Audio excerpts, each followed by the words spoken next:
Thank you, Madam Speaker, for the opportunity to contribute to this debate, and I'm pleased to support this motion. I want to begin by unequivocally condemning the Iranian regime. I condemn it for its incitement and its threats against Israel. I condemn it for its sponsorship and export of terror, for its support of Hamas and incitement of violence in Gaza, for its destabilizing efforts across the Middle East, for its egregious human rights violations against the Iranian people, and for its imprisonment and murder of Canadians.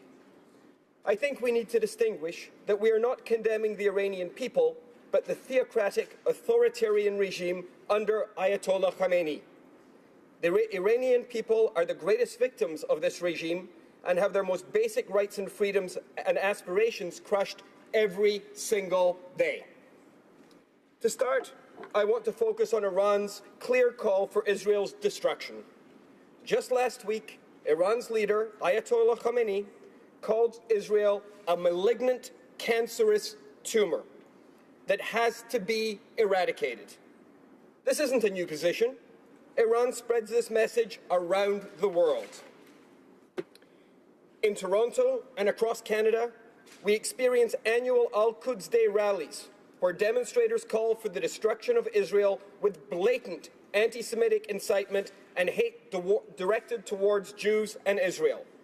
These rallies were first initiated in the wake of the 1979 revolution and are promoted internationally by Iran. I might add that this rally just took place this past Saturday in Toronto, and all of the things that I have just mentioned were on display. Ayatollah Khamenei even stated that the mission of Al-Quds Day is, and I quote, to oppose the danger posed by the usurper Israel. These statements are not just hate, which they clearly are. These are calls to destroy the Jewish state.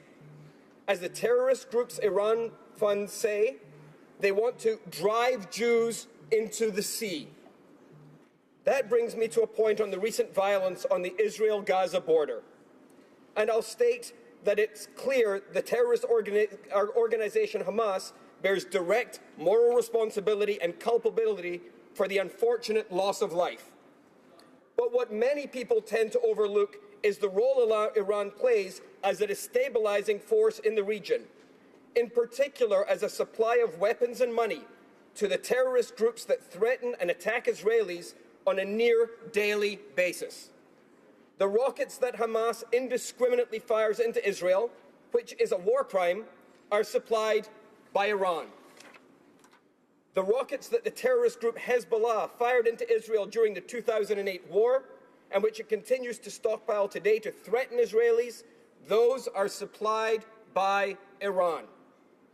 I think it's important to note that Canada has designated Hamas, in addition to the groups Islamic Jihad and Hezbollah, as terrorist organizations since 2002.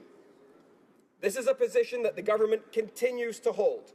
We strongly condemn Iran's culture of violence, its threats towards Israel, and its acts of terrorism. I also want to acknowledge and thank the Prime Minister for his support of Israelis during this difficult time.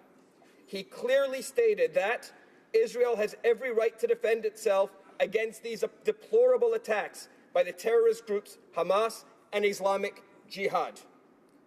It's important to note that Iran isn't just exporting terror to Israel, it's spreading it across the Middle East and around the world.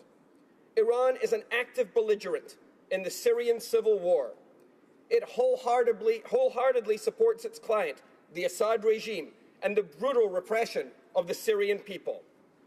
In particular, the Iranian Revolutionary Guard Corps and the Quds Force, the first sanctioned under our Special Economic Measures Act and the second listed as a terrorist organization in Canada, have caused immense suffering for millions of people.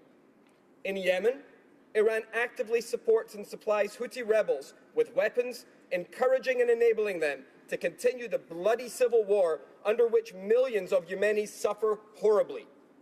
Iran even exports its domestic repression. Under Iran's direction, the leader of the Houthis in Yemen has begun to publicly incite hatred against the Baha'i, a pacifist religious minority who are brutally repressed in Iran. A prominent Houthi strategist even tweeted that we will butcher every Baha'i. And Madam Speaker, I haven't even gotten to the regime's abuses in Iran domestically. At the Subcommittee on International Human Rights, we hold an annual Iran Accountability Week. And every year we hear of the constant and worsening human rights abuses. Last December, over 3,700 Iranian demonstrators calling for their democratic rights were arrested, including women and girls calling for equal rights. Those protesters have become subject to Iran's vindictive judicial system. This includes the notorious Evin prison, where Canadian citizen Dr. Kavus Sayadimani died in February, which the regime boldly claimed was a suicide. His wife, Canadian citizen Maryam Mombeni, remains in Iran against her will. I'm proud of the Foreign Minister's determination to bring Ms. Mombeni home to her two sons. As the Minister told the Foreign Affairs Committee just last week, any contact that Canada has with Iran is focused on Ms. Mombeni and bringing her back to Canada. This is a principled position that all Canadians should support. We cannot tolerate the death of a Canadian in an Iranian prison, and we cannot tolerate the Iranian regime effectively taking a Canadian hostage and refusing to let her return to Canada. I think the Minister of Foreign Affairs has been unwavering in defending Canadians, and I support her wholeheartedly. There is no discussion with Iran outside of returning Ms. Mombeni. There is no resumption of diplomatic relations. Iran must allow Maryam Mombeni to come home, and they must do it immediately. This isn't the first case like this. The Canadian permanent resident, Saeed Malikpour, who's been in prison since 2008.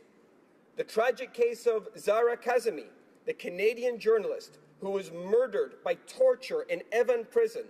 And of course, Homa Hudfar, who was thankfully released alive. Madam Speaker, what's clear in all these cases is that the criminalization of dissent in Iran has intensified, and the persistent oppression of minority communities, including members of Iran's LGBTQ community and Iranian women, continues unabated. Iranian citizens exercising their rights to freedom of thought, conscience, and expression, as well as their freedom of assembly, face arbitrary detention, ill treatment, or much, much worse. State-sanctioned discrimination against women and girls, ethnic and religious minorities like the Baha'i, and human rights defenders continues unabated, unencumbered by due process or any concept of fundamental principles of justice or the rule of law. The Canadian government continues to hold the Iranian regime to account for its ongoing aggression and incitement by continuing to list Iran as a state sponsor of terror under the Justice for Victims of Terrorism Act. Canada also continues to have one of the strongest sanctions regimes to hold the Iranian regime to account. Canada has and continues to be one of the strongest critics of Iran's atrocious human rights record. Since 2003, Canada has been the lead sponsor of the annual UN resolution on the situation of human rights in Iran, a tradition this government has proudly maintained. Lastly, Madam Speaker, I want to reaffirm the point that we in Canada are a friend of the Iranian people and support them in their aspirations for a free and democratic Iran. Iranians are the regime's first victim and deserve our support and solidarity. I am proud to join our government in supporting this motion. I join the government in condemning the Iranian regime's unacceptable mistreatment of Canadian citizens, the deplorable terrorism and instability it exports across the Middle East and beyond, and the pain and suffering it imposes on the Iranian people. At this difficult time, we should all stand with Iranians in calling for an end to the regime's violence and oppression. Thank you.